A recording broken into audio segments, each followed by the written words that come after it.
मधुबन के बाबा, मधुबन के बाबा मुरली वाले, आपका क्या कहना, आपका क्या कहना। ओम शांति। आज 11 जनवरी 2025 के साकार मधुर महावाक्य हैं। आज मीठे मीठे बाप दादा बोले, मीठे बच्चे, योग अग्नि के समान है जिसमें तुम्हारे पाप जल जाते हैं और आत्मा सतो प्रधान बन जाती है। इसलिए एक बाप की याद में योग में रहो। बाबा ने कहा, मीठे बच्चे, योग अग्नि के समान है जिसमें तुम्हारे पाप जल जाते हैं और आत्मा सतो प्रधान बन जाती है। इसलिए एक बाप की याद में रहो। बाबा ने आज प्रश्न पूछा कि पुण्य आत्मा बनने वाले बच्चों को किस बात का बहुत बहुत ध्यान रखना है। तो उत्तर में बाबा ने कहा कि पैसा दान किसे देना है, इस बात पर पूरा ध्यान रखना है। अगर किसी को पैसा दिया और उसने जाकर शराब आदि पिया, बुरे कर्म किए, तो उसका पाप तुम्हारे ऊपर आ जाएगा। तुम्हें पाप आत्माओं से अब लेन देन नहीं करनी है। यहाँ तो तुम्हें पुण्य आत्मा बनना है। मुरली का गीत है, न वह हमसे जुदा होंगे। ओम शांति। इसको कहा जाता है याद की आग। योग अग्नि माना याद की आग। आग अक्षर क्यों कहा है? क्योंकि इसमें पाप जल जाते हैं। यह सिर्फ तुम बच्चे ही जानते हो कि कैसे हम तमो प्रधान से सतो प्रधान बनते हैं। सतो प्रधान का अर्थ ही है पुण्य आत्मा और तमो प्रधान का अर्थ ही है पाप आत्मा। कहा भी जाता है कि यह बहुत पुण्य आत्मा है, कि यह पाप आत्मा है। इससे सिद्ध होता है कि आत्मा ही सतो प्रधान बनती है, फिर पुनर्जन्म लेते लेते तमो प्रधान बनती है। इसलिए इनको पाप आत्मा कहा जाता है। पतित पावन बाप को भी इसलिए याद करते हैं कि आकर पावन आत्मा बनाओ। पतित आत्मा किसने बनाया, ये किसी को भी पता नहीं। तुम जानते हो कि जब पावन आत्मा थे तो उनको राम राज्य कहा जाता था। अभी पतित आत्माएं हैं, इसलिए इनको रावण राज्य कहा जाता है। भारत ही पावन और भारत ही पतित बनता है। बाप ही आकर भारत को पावन बनाते हैं। बाकी सब आत्माएं पावन बन शांति धाम में चली जाती हैं। अभी है दुख धाम। इतनी सहज बात भी बुद्धि में बैठती नहीं है। जब दिल से समझें तब सच्चा ब्राह्मण बने, और ब्राह्मण बनने बिगर बाप से वर्षा मिल ना सके। अब यह है संगम युग का यज्ञ। यज्ञ के लिए तो बहुत ब्राह्मण जरूर चाहिए। अभी तुम ब्राह्मण बने हो, जानते हो। मृत्युलोक का ये अंतिम यज्ञ है। मृत्युलोक में यज्ञ होते हैं, अमरलोक में यज्ञ होते ही नहीं। भक्तों की बुद्धि में ये बातें बैठ ना सके। भक्ति बिल्कुल अलग है और ज्ञान अलग है। मनुष्य फिर वेदों शास्त्रों को ही ज्ञान समझ लेते हैं। अगर उनमें ज्ञान होता तो फिर मनुष्य वापस चले जाते, परंतु ड्रामा अनुसार वापस कोई भी जाता नहीं। बाबा ने समझाया है कि पहले नंबर को ही सतो रजो तमो में आना है, तो दूसरे फिर सिर्फ सतो का पाठ बजाए वापस कैसे जा सकते। उनको तो फिर तमो प्रधान में आना ही है, पाठ बजाना ही है। हर एक एक्टर की ताकत अपनी अपनी होती है ना। तो बड़े बड़े एक्टर्स कितने नामी ग्रामी होते हैं। सबसे मुख्य क्रिएटर, डायरेक्टर और मुख्य एक्टर कौन है? अभी तुम समझते हो गॉड फादर है मुख्य, और पीछे फिर जगत अम्बा, जगत पिता, जगत के मालिक, विश्व के मालिक बनते हैं। इनका पाठ ज़रूर ऊंचा है, तो उनकी पे भी ऊंची है, माना उनकी पगार भी, कमाई भी ऊंची है। पगार देते हैं बाप जो सबसे ऊंचे हैं। कहते हैं तुम मुझे इतनी मदद करते हो तो तुमको पगार भी ज़रूर इतनी मिलेगी। बैरिस्टर पढ़ाएगा तो कहेगा ना कि इतना ऊंच पद प्राप्त कराता हूँ तो इस पढ़ाई पर बच्चों को कितना अटेंशन देना चाहिए।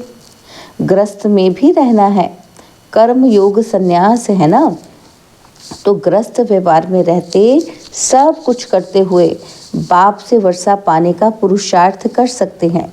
इसमें कोई तकलीफ नहीं है। काम काज करते शिव बाबा की याद में रहना है। नॉलेज तो बड़ी सहज है। गाते भी हैं कि हे पतित पावन आओ, आकर हमको पावन बनाओ। पावन दुनिया में तो राजधानी है, तो बाप उस राजधानी के लायक भी बनाते हैं। तो पावन दुनिया में क्या होगी, राजधानी ही तो होगी, तो उसके लिए लायक कौन बनाते हैं, बाबा हमें बनाते हैं। तो इस ज्ञान की मुख्य 2 सब्जेक्ट हैं, अल्फ और बे। सुदर्शन चक्रधारी बनो और बाप को याद करो तो तुम एवर हेल्दी और वेल्दी बनेंगे। बाप कहते हैं मुझे वहाँ याद करो, घर को भी याद करो, मुझे याद करने से तुम घर चले जाएंगे। सुदर्शन चक्रधारी बनने से तुम चक्रवर्ती राजा बनेंगे। यह बुद्धि में अच्छी रीति रहना चाहिए। इस समय तो सब तमो प्रधान है। सुख धाम में सुख, शांति, संपत्ति सब मिलता है। वहाँ एक धर्म होता है। अभी तो देखो घर घर में अशांति है। स्टूडेंट लोग देखो कितना हंगामा करते हैं, अपना न्यू ब्लड दिखाते हैं। यह है तमो प्रधान दुनिया और सत्युग है नई दुनिया। बाप संगम पर आया हुआ है। महाभारत लड़ाई भी संगम की ही है। अब यह दुनिया बदलनी है। बाप भी कहते हैं मैं नई दुनिया की स्थापना करने संगम पर आता हूँ। इनको ही पुरुषोत्तम संगम युग कहते हैं। पुरुषोत्तम मास, पुरुषोत्तम संवत भी मनाते हैं, परंतु यह पुरुषोत्तम संगम का किसी को पता नहीं है। संगम पर ही बाप आकर तुमको हीरे जैसा बनाते हैं और फिर इनमें भी नंबरवार तो होते ही हैं। हीरे जैसा राजा बन जाते हैं, बाकी सोने जैसी प्रजा बन जाती है। बच्चे ने जन्म लिया और वर्षे का हकदार बना। अभी तुम पावन दुनिया के हकदार बन जाते हो, फिर उसमें ऊंच पद पाने के लिए पुरुषार्थ करना है। इस समय का तुम्हारा पुरुषार्थ कल्प कल्प का पुरुषार्थ होगा। समझा जाता है ये कल्प कल्प ऐसा ही पुरुषार्थ करेंगे, इनसे जास्ती पुरुषार्थ होगा ही नहीं। जन्म जन्मांतर कल्प कल्पांतर यह प्रजा में ही आएंगे। यह साहूकार प्रजा में दास दासियां बनेंगे। नंबरवार तो होते ही है ना। पढ़ाई के आधार से सब मालूम पड़ जाता है। बाबा झट बता सकते हैं कि इस हालत में तुम्हारा कल शरीर छूट जाए तो क्या बनेंगे। दिन प्रतिदिन टाइम थोड़ा होता जाता है। अगर कोई शरीर छोड़ेंगे फिर तो पढ़ नहीं सकेंगे। हाँ, थोड़ा सिर्फ बुद्धि में आएगा। शिव बाबा को याद करेंगे। जैसे छोटे बच्चे को भी तुम याद कराते हो तो शिव बाबा कहता रहता है, तो उनका भी कुछ मिल सकता है। छोटा बच्चा तो महात्मा मिसल है, विकारों का पता ही नहीं। जितना बड़ा होता जाएगा विकारों का असर होता जाएगा। क्रोध होगा, मोह होगा। तो अभी तुमको तो समझाया जाता है कि इस दुनिया में इन आंखों से जो कुछ देखते हो उससे ममत्व मिटा देना है। आत्मा जानती है कि यह तो सब कब्र दाखिल होने हैं, तमो प्रधान चीज़ें हैं। मनुष्य मरते हैं तो पुरानी चीज़ें करनी घोर को दे देते हैं। बाप तो फिर बेहद का करनी घोर है, धोबी भी है। तुमसे लेते क्या हैं और देते क्या हैं। तुम जो कुछ थोड़ा धन भी देते हो वह तो खत्म होना ही है।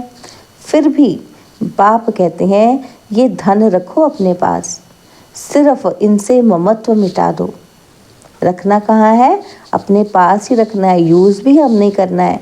लेकिन बाबा ने क्या कहा, सिर्फ इससे ममत्व मिटा दो। हिसाब किताब बाप को देते रहो, फिर डायरेक्शन मिलते रहेंगे। तुम्हारा यह कखपन जो है यूनिवर्सिटी में और हॉस्पिटल में हेल्थ वेल्थ के लिए लगा देते हैं। हॉस्पिटल होती है बीमार के लिए और यूनिवर्सिटी होती है पढ़ाने के लिए। यह तो कॉलेज और हॉस्पिटल दोनों इकट्ठी ही हैं। इनके लिए तो सिर्फ 3 पैर पृथ्वी के चाहिए। बस जिनके पास और कुछ नहीं है वह सिर्फ 3 पैर ज़मीन के दे देवें, उसमें क्लास लगा दें। 3 पैर पृथ्वी के, वह तो सिर्फ बैठने की जगह हुई ना। आसन 3 पैर का ही होता है। 3 पैर पृथ्वी पर कोई भी आएगा अच्छी रीति समझ कर जाएगा। कोई आया, आसन पर बिठाया और बाप का परिचय दिया। बैजेस भी बहुत बनवा रहे हैं सर्विस के लिए। यह है बहुत सिंपल। चित्र भी अच्छे हैं, लिखित भी पूरी है। इनसे तुम्हारी बहुत सर्विस होगी। दिन प्रतिदिन जितनी आफतें आती रहेंगी तो मनुष्यों को भी वैराग्य आएगा और बाप को याद करने लग पड़ेंगे। हम आत्मा अविनाशी हैं, अपने अविनाशी बाप को याद करें। बाप खुद कहते हैं, मुझे याद करो तो तुम्हारे जन्म जन्मांतर के पाप उतर जाएं। अपने को आत्मा समझ और बाप से पूरा लव रखना है। देह अभिमान में न आओ। हाँ, बाहर का प्यार भल बच्चों आदि से रखो, परंतु आत्मा का सच्चा प्यार रूहानी बाप से हो। उनकी याद से ही विकर्म विनाश होंगे। मित्र संबंधियों बच्चों आदि को देखते हुए भी बुद्धि बाप की याद में लटकी रहे। तुम बच्चे जैसे याद की फांसी पर लटके हुए हो। आत्मा को अपने बाप परमात्मा को ही याद करना है। बुद्धि ऊपर लटकी रहे। बाप का घर भी ऊपर है ना, तो मूल वतन, सूक्ष्म वतन और यह है स्थूल वतन। अब फिर वापस जाना है। अब तुम्हारी मुसाफरी पूरी हुई है। तुम अब मुसाफरी से लौट रहे हो तो अपना घर कितना प्यारा लगता है। वह है बेहद का घर। वापस अपने घर जाना है। मनुष्य भक्ति करते हैं घर जाने के लिए, परंतु ज्ञान पूरा नहीं है तो घर जा नहीं सकते। भगवान पास जाने के लिए अथवा निर्वाण में जाने के लिए कितनी तीर्थ यात्राएं आदि करते हैं, मेहनत करते हैं। सन्यासी लोग सिर्फ शांति का रास्ता ही बताते हैं, सुख धाम को तो जानते ही नहीं। सुख धाम का रास्ता सिर्फ बाप ही बतलाते हैं। पहले ज़रूर निर्वाण धाम वानप्रस्थ में जाना है, जिसको ब्रह्मांड भी कहते हैं, और वह फिर ब्रह्म को ईश्वर समझ बैठे हैं। हम आत्मा बिंदी हैं, हमारा रहने का स्थान है ब्रह्मांड। तुम्हारी भी पूजा तो होती है ना। अब बिंदी की पूजा क्या करेंगे? जब पूजा करते हैं तो शालिग्राम बनाए एक एक आत्मा को पूजते हैं। बिंदी की पूजा कैसे हो, इसलिए बड़े बड़े बनाते हैं। बाप को भी अपना शरीर तो है नहीं। यह बातें अभी तुम जानते हो। चित्रों में भी तुमको बड़ा रूप दिखाना पड़े। बिंदी से कैसे समझेंगे? यूं बनाना चाहिए स्टार। ऐसे बहुत तिलक भी माताएं लगाती हैं, तैयार मिलते हैं सफ़ेद। तो आत्मा भी सफ़ेद होती है ना, रॉक स्टार मिसल। तो यह भी एक निशानी है। भ्रिकुटी के बीच आत्मा रहती है, बाकी अर्थ का किसी को पता भी नहीं है। यह बाप समझाते हैं कि इतनी छोटी आत्मा में कितना ज्ञान है। इतने बॉम्ब्स आदि बनाते रहते हैं, वंडर है। आत्मा में इतना पाठ भरा हुआ है, यह बड़ी गुह्य बातें हैं। इतनी छोटी आत्मा शरीर से कितना काम करती है। आत्मा अविनाशी है, उनका पाठ कभी विनाश नहीं होता है, ना एक्ट बदलती है। अभी बहुत बड़ा झाड़ है और सत्युग में कितना छोटा झाड़ होता है, पुराना तो होता ही नहीं। मीठे छोटे झाड़ का कलम अभी लग रहा है।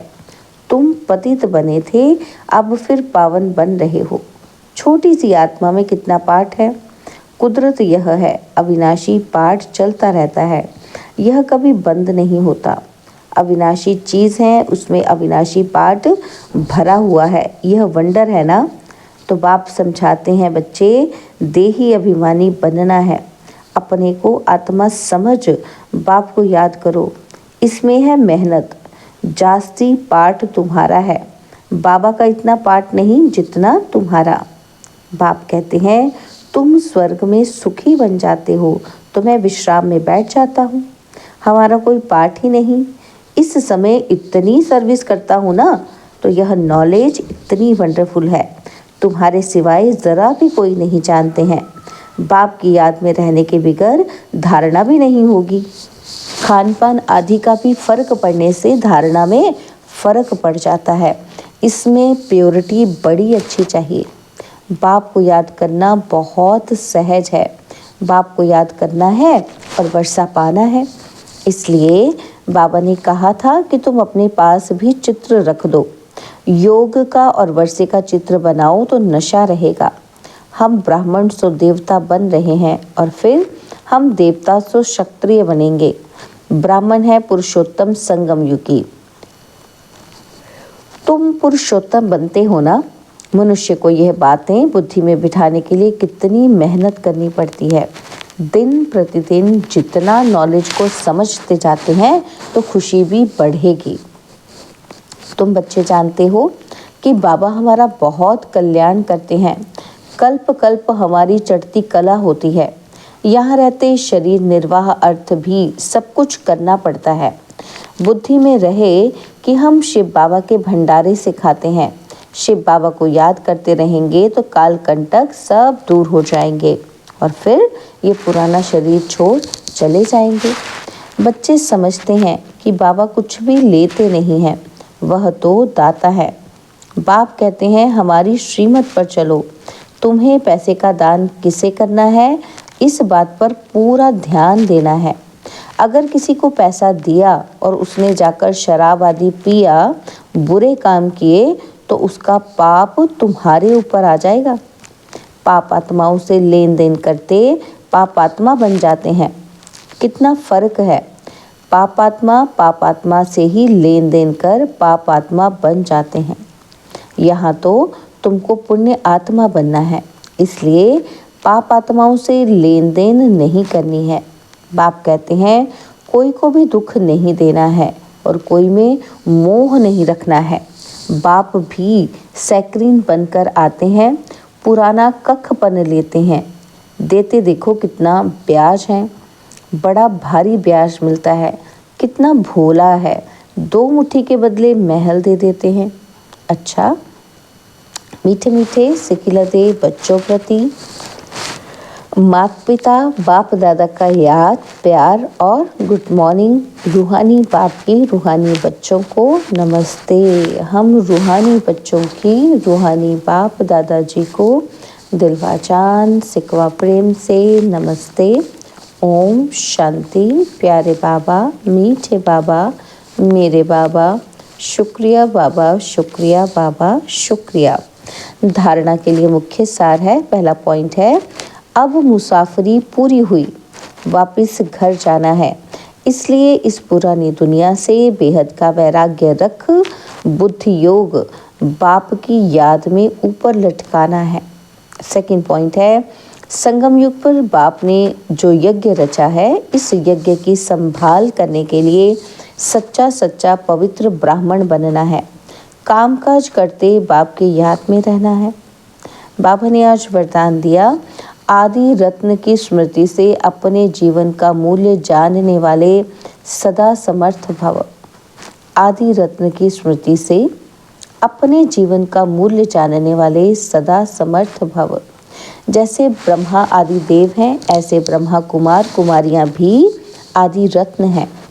आदि देव के बच्चे मास्टर आदि देव हैं। आदि रत्न समझने से ही अपने जीवन के मूल्य को जान सकेंगे, क्योंकि आदि रत्न अर्थात प्रभु के रत्न, ईश्वरीय रत्न तो कितनी वैल्यू हो गई। तो इसलिए सदा अपने को आदि देव के बच्चे, मास्टर आदि देव, आदि रत्न समझकर हर कार्य करो तो समर्थ भव का वरदान मिल जाएगा। कुछ भी व्यर्थ जा नहीं सकता। स्लोगन है, ज्ञानी तो आत्मा वह है जो धोखा खाने से पहले परख कर स्वयं को बचा ले। ज्ञानी तो आत्मा वह है जो धोखा खाने से पहले परख कर स्वयं को बचा ले। ओम शांति। तो बाबा ने आज अपनी शक्तिशाली मनसा द्वारा सकाश देने की सेवा करने के लिए कहा। तो बाबा कहते, अभी सेवा में सकाश दे, बुद्धियों को परिवर्तन करने की सेवा ऐड करो। फिर देखो, सफलता आपके सामने स्वयं झुकेगी। सेवा में जो विघ्न आते हैं, उन विघ्नों के पर्दे के अंदर कल्याण का दृश्य छिपा हुआ है।